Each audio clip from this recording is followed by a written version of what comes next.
This is our moment because our time has come to defend our rights. This is one step in that great legacy. Let's march with solemnity. I am somebody! I am somebody! I am somebody! This is not good. This is the most disrespectful thing I've seen so far in 2026. The most disrespectful thing I've seen so far in 2026. Let me read to y'all what it said on the sign, the big black sign with the white letters. It says, "We the people" means all people. And it says at the bottom, Immigrant Defense Network. This is all lives mattering us. And it's done at the hands of people of color and deeply melanated immigrants. The Somali community has assembled immigrants, Latinos, I've seen a few European immigrants up in there, and immigrants from all over the world to hijack the civil rights movement. If this is not utterly disrespectful, disgraceful, and dangerous to you as a Black American, then you need to wake. This all-inclusive kumbaya, this is out the door. These people are here to replace you. They are here to replace you. Hello, what's up guys? Welcome and welcome back to the channel. My returning subscribers, I really appreciate for the support that you are according to this channel. If it is your first time to come across the channel, please consider to subscribe. This is John Unfiltered Commentaries. So in today's video, we are going to look at what is trending, or the videos that are going out viral, and these are the responses that the Black Americans have made out and released for the Somali migrants because of what they came out to do, which they feel like it is a violation. It is a disrespect to the Black history movement. So guys, what the case is that the Somali migrants, they came out to replicate the Salim March for Freedom, and this has spurred some reactions from the Black Americans, and especially the foundational Black Americans and the Black people, and they have a response. They have something to say regarding this. So guys, let's listen to what they bring out on the table, what they say, and then I'll be back with a deeper dive and commentary on this entire topic. So stay tuned and let's meet at the end of this video. This feels very disrespectful, and it feels intentionally disrespectful, especially with the climate of everything that's going on between people saying that Black Americans should be in solidarity with immigrants, and then them going down to Selma where our ancestors marched due to persecution. Them trying to marching on that same bridge, to me feels intentionally disrespectful, regardless of how they try to flip it and make it seem like, oh, well, we're standing in solidarity and in honor of the civil rights movement, as if their struggles were our ancestors, our grandmothers and great grandmothers' struggles. Their struggles are not our people's struggles. It's not even close to the same thing. I can't give y'all my unfiltered opinion on TikTok on this subject, so I'm gonna do another video and I'm gonna upload it probably tomorrow to YouTube, where I can actually say what I really want to say about this, because I can't say it without getting some type of flag or strike. But my thing is, what exactly inequalities are you fighting against? Because you don't want to be investigated for fraud, because you don't want to be investigated for entering the country illegally without doing, you're fighting against having to file paperwork, immigration paperwork. That's the type of shit that our people were dealing with in this country. So to make it seem like your immigrant problems are the same and worth the same type of protest that ours were, is completely nonsense. And for any Black American person, I don't know if there was any out there that egged them on to do that or supported them in that. It's just as bad, if not worse. Y'all think y'all carrying on the legacy of my ancestors and fellow Black American ancestors, when just about a year or so ago, me no black, me habadishu, Haagen-Dazs, or whatever the fuck y'all was saying. But now y'all acting like y'all are carrying on the legacy of my ancestors. I forgot that y'all was pirates, that y'all just put the boats down. The girls find out. I think you're gonna appropriate and act like y'all are carrying on a legacy from our ancestors. The only legacy that y'all are carrying on is scamming, grifting, and frauding, stealing and appropriating. Me no black, me habadishu. Me no black, me habadishu. How about fuck you? How about that? How about get the Out of here. I can't wait. I can't wait. Y'all motherfuckers is weird.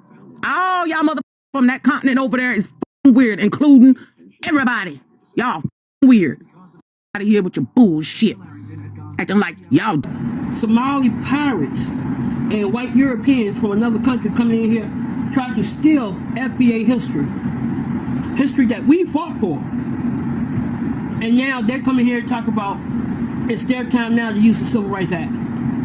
Now you know why they wanted the Civil Rights Act passed. It had nothing to do with FBA. They wanted to replace us with these immigrants, illegal immigrants. I told y'all years ago, there's a group of people that was hijacking the Civil Rights Movement, the Civil Rights Act. Look at these Somalians recreating Selma. Y'all thought it was just the LGBTQ that was hijacking, the Civil Rights Act. Yeah, y'all didn't catch it last year when all these immigrants were talking about the Civil Rights Act? Yeah, because they were attaching themselves to something that was supposed to be for black folks. Just hijacked it from y'all. And a lot of y'all just go right along with it and ain't saying nothing against it. You just gonna allow somebody from another country to attach themselves to something that was supposed to be for you. That is sad. That was hijacking the Civil Rights Movement, the Civil Rights Act. Look at these Somalians recreating Selma. Y'all thought it was just the LGBTQ that was hijacking, the Civil Rights Act. Yeah, y'all didn't catch it last year when all these immigrants were talking about the Civil Rights Act? Yeah, because they were attaching themselves to something that was supposed to be for black folks. Just hijacked it from y'all. And a lot of y'all just go right along with it and ain't saying nothing against it. You just gonna allow somebody from another country to attach themselves to something that was supposed to be for you. That is sad.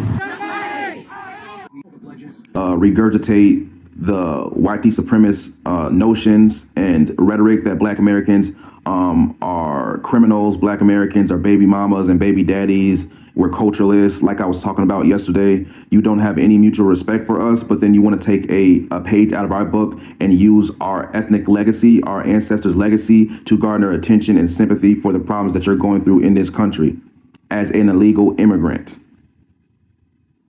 It's one thing if you would have respect for us and have mutual respect, but you people do not have mutual respect for the foundation that was laid by my people and by our ethnic group of people. But you want people to feel sorry for you and rally behind you when you have problems. That's not how that works. And that's why we feel like it's disrespectful when you guys try to reenact that march or what have you.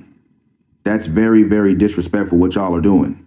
Because y'all never respect us any other day. We tell you to stop using the N-word. We tell you to stop regurgitating these white supremacist talking points that are detrimental to our community, and you still do it, acting like we don't stick together, acting like we're a degenerate class of people. But then you want to use our civil rights legacy to garner sympathy.